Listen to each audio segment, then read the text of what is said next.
Ladies and gentlemen, my name is Matt, I am the American-Canadian Gamer, and welcome to something that I'm doing that is new for this channel. Now, I said in my most recent vlog that one of my favorite hobbies is game design. Not actually like making games. I have tried to make games in the past, but they've always been kind of abysmal clones of more popular, better things.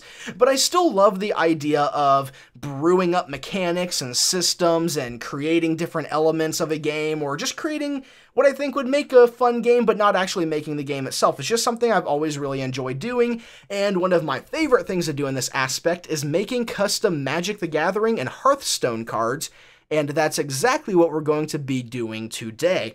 Today, we're going to go through the process of me making Elspeth, Nyxborn Goddess.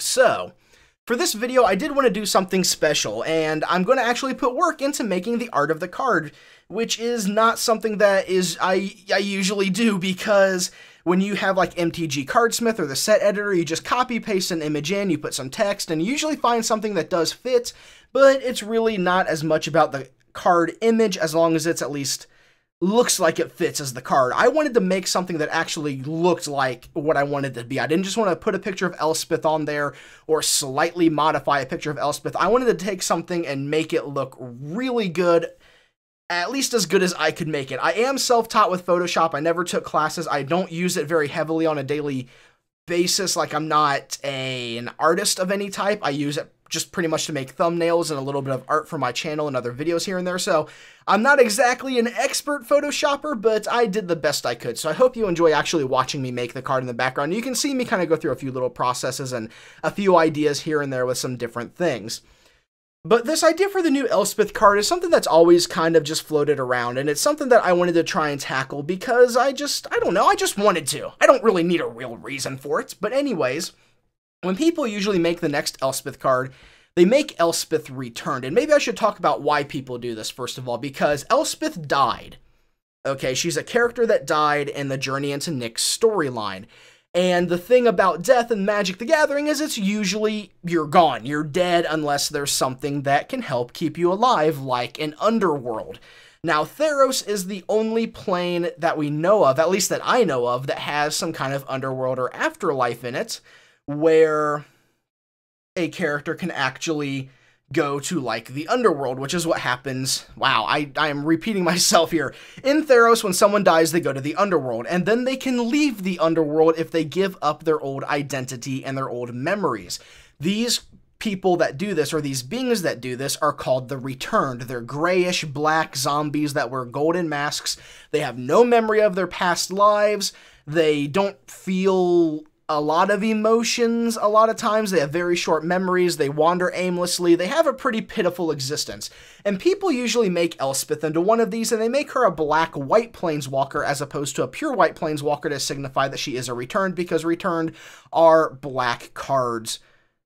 They are all black cards. I don't think there is any non-black Returned card. Anyways, I was originally going to do this with her. I was going to make her a Returned planeswalker, and then I actually read up on the Returned and learned that they don't retain memories or identities or anything from their previous life, and I thought, okay, that makes it hard for her to be a planeswalker. And you could also make the argument that her planeswalker spark reignites, and then she is a Returned with her memories and everything back as a black-white planeswalker with a golden mask and everything, which is really cool, but I wonder if she could even retain her spark as a Returned. Does she also give that up when she gives everything else up? I have no idea. And then there's also the idea of she may not even be allowed to leave the underworld, because Heliod would basically order Erebos to say, go to Erebos and say, keep her here, I do not want her out of the underworld no matter what happens.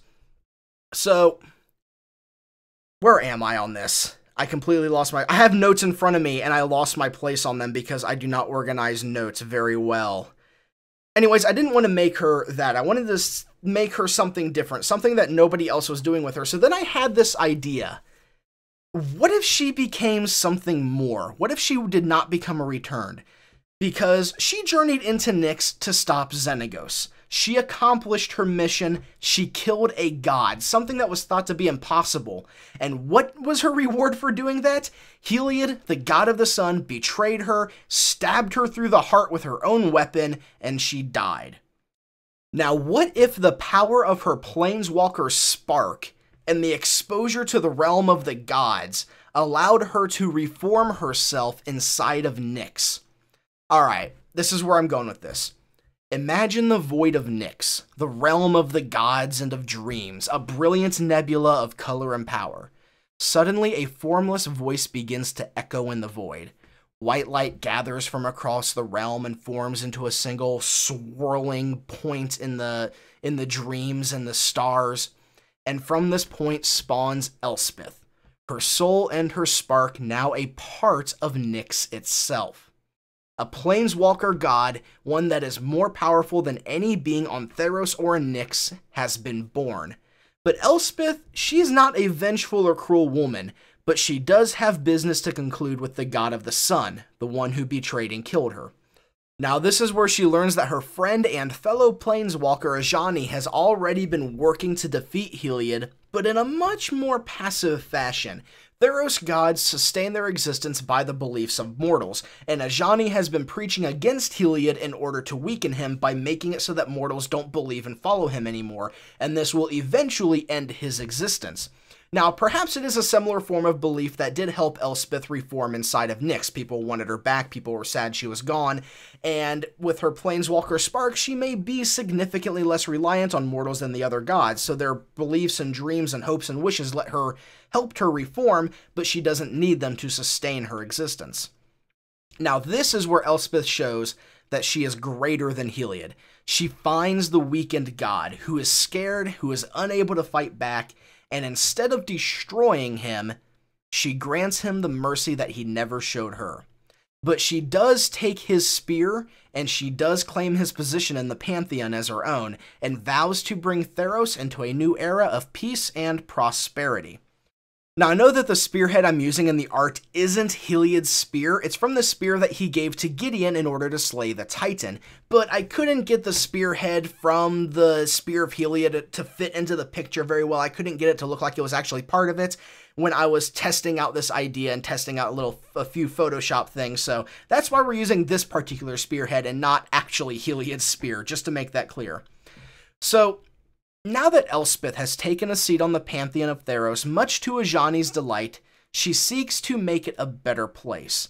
However, she does find that she can no longer planeswalk, and she is bound to Nyx and Theros. And that's where I want to leave her story, as a god of Theros bound to the plane. I think it's a great way for her story to end. She becomes this immortal, powerful being, just basically bent on protecting her realm.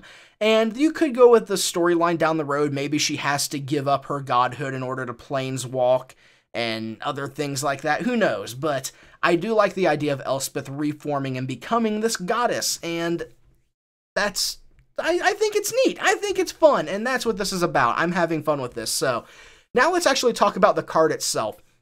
I did want to make her very, very, very similar, okay, basically identical to the gods in the Theros block, because that's what she is now.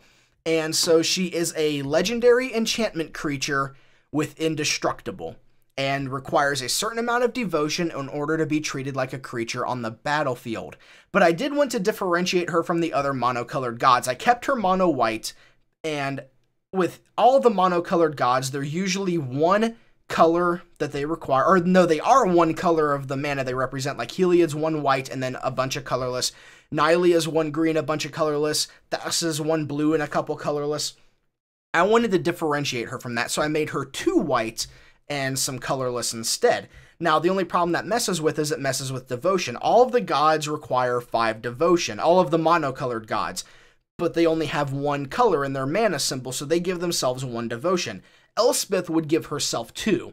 So I upped her required devotion to 6, simply because I wanted her to retain that level of balance. That way, because she already gives herself 2 devotion, you still have to get 4 more devotion on the battlefield, just like all the other gods. So that's where that comes from. It also it differentiates her from Heliod. It makes her stand out from the other gods and show that she's different. And also her name. There's a difference in her name. I call her a goddess because it just sounds better to me. Now, the term god in Theros, there are no goddesses. Like, there's no term goddess, because god is used as a neutral term. simply because God was the shortest word that would fit after a legendary enchantment creature, and they didn't want to have cards that would refer to gods and goddesses, so they just made all of them gods and made it a neutral term. I call her Nyxborn Goddess because she did have a gender previous to becoming a god, and because saying Elspeth, Nyxborn Goddess, rolls off the tongue very well, and I really appreciate that, but her card still does refer to her as a god, and cards that interact with gods like Deicide will interact with her the same way. So, what was I about to say? I needed to give her some more abilities. Now, like I said, she had Indestructible like all the other gods do, but she has to have other things as well. So, Elspeth has always kind of been about rallying the troops and putting soldiers on the battlefield and buffing them and being more like a pure white mage. Like, I am going to buff my allies, make them better, there's gonna be more of us and make us all more powerful. And so I gave her the basic simple effect of your creatures get +1/+1. I should actually make it other creatures you control. Now that I actually say it out loud, other creatures you control get +1/+1. That way she doesn't give herself +1/+1.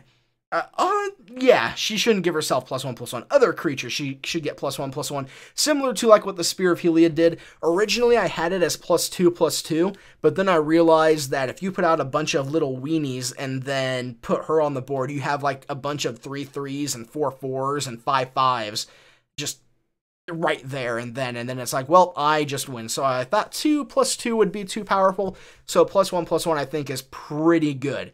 I think that's really good.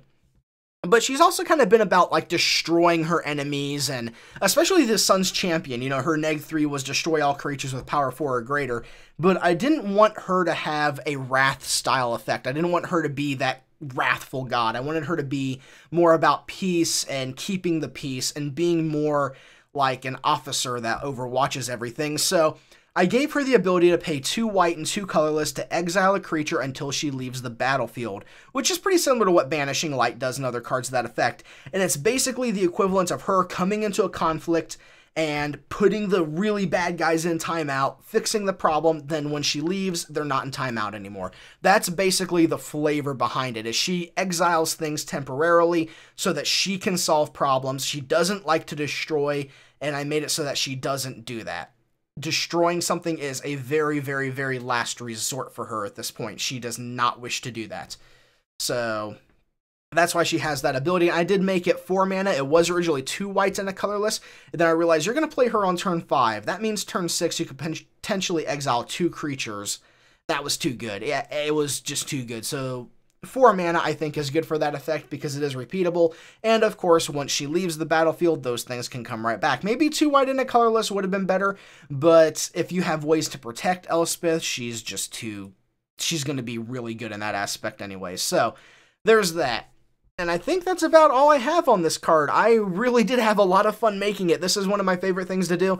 I love sitting down and just making these things when I have these ideas. I've always needed like a creative outlet for things. That's why there's always a notepad and pencils and stuff next to my bed at all times, and I love doing this kind of stuff. So I hope you enjoyed it. This is my design for the new Elspeth card. Now, obviously, it's very unlikely that we'll see anything close to this, and I'm not trying to tell Wizards what to make. I'm not saying, oh, this is what they should do, and this would be an awesome idea.